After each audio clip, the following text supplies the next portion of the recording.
Welcome, Anshu Sharma here. Today we'll discuss requirements of pursuing spiritual science.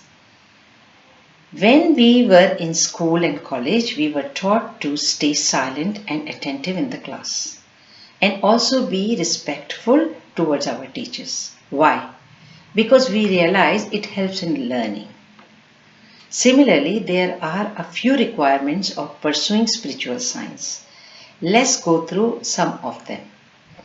An attitude of veneration and devotion.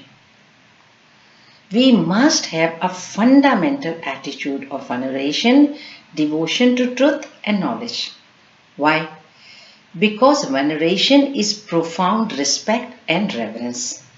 When we have a feeling of veneration, we do not allow ourselves to harbor any thoughts and feelings of criticism and opposition.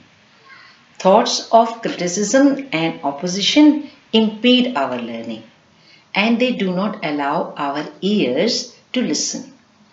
Once we listen, then we will have the time to see for ourselves whether it makes sense to us or not. Veneration is very important to soul. How? Because a feeling of veneration makes us evolve to something higher than ourselves. This feeling strengthens us internally so that we can look higher. Internally, we become open to receive. We only can inquire something what we value. This is a universal law. Unless we value, we do not receive anything. So slowly we allow this feeling of veneration to grow. As it grows, this feeling gathers a force, and this force is needed to acquire right knowledge and truth. Our consciousness gets filled with feelings of admiration, respect, and along with these other dominant powers also get awakened in us, and we begin to see the things which we otherwise cannot see with our naked eyes. Spiritual science means which is a hidden science.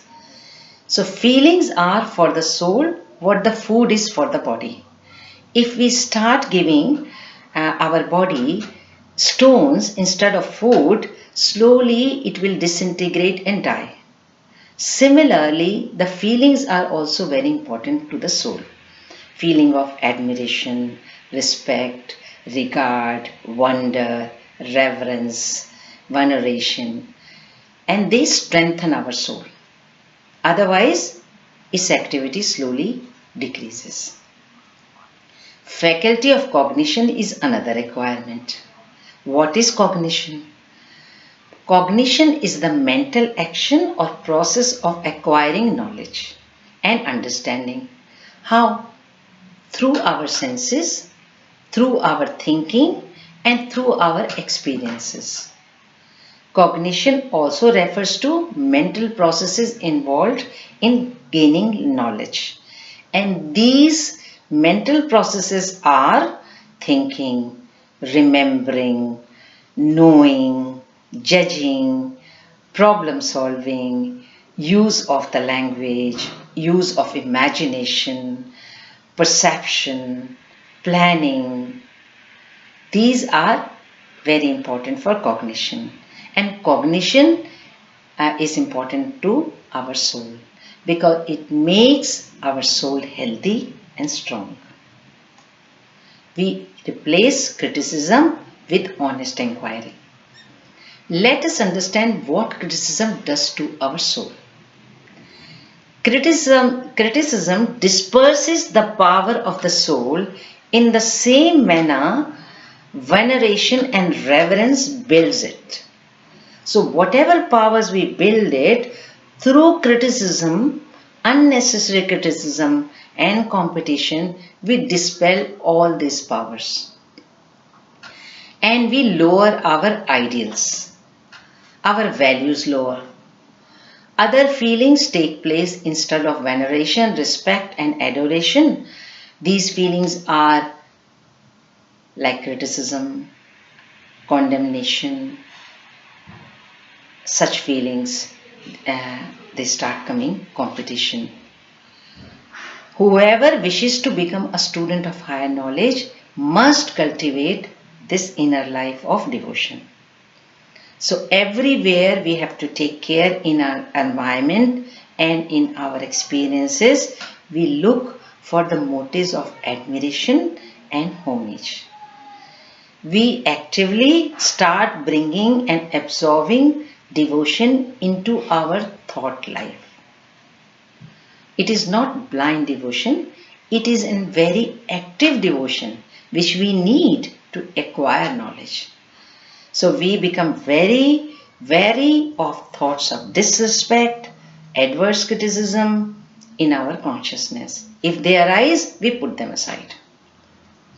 Disrespect, antipathy, underestimation of what deserves recognition all exert a paralyzing and withering effect on our faculty of cognition. So we become careful. What are the signs of honest inquiry? We remain open-minded and respectful. We listen in an atmosphere of cooperation and learning. An attitude of learning remains predominant, and we start giving attention to details. We reserve judgment until all relevant information has been gathered. And then we start practicing spiritual ideas and concepts what we have learnt. We also change the direction of our energies from outside to inside. The desire to enjoy impressions after impressions, jumping from one pleasure to another,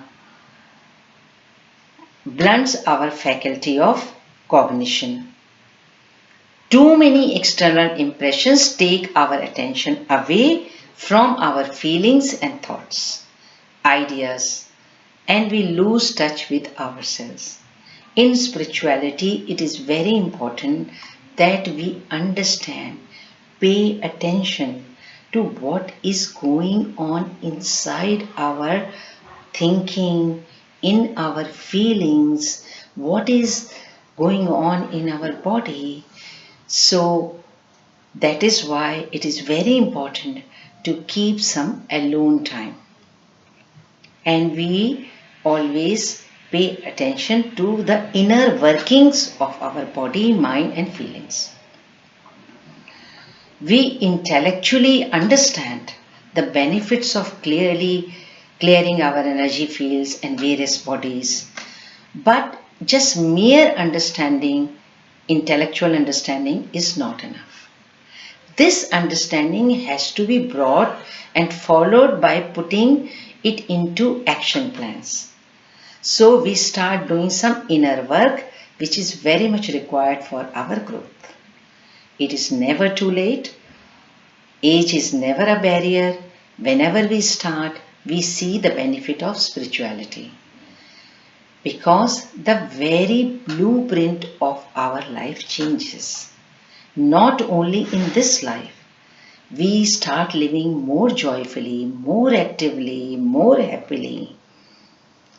But it also changes our future lives as well.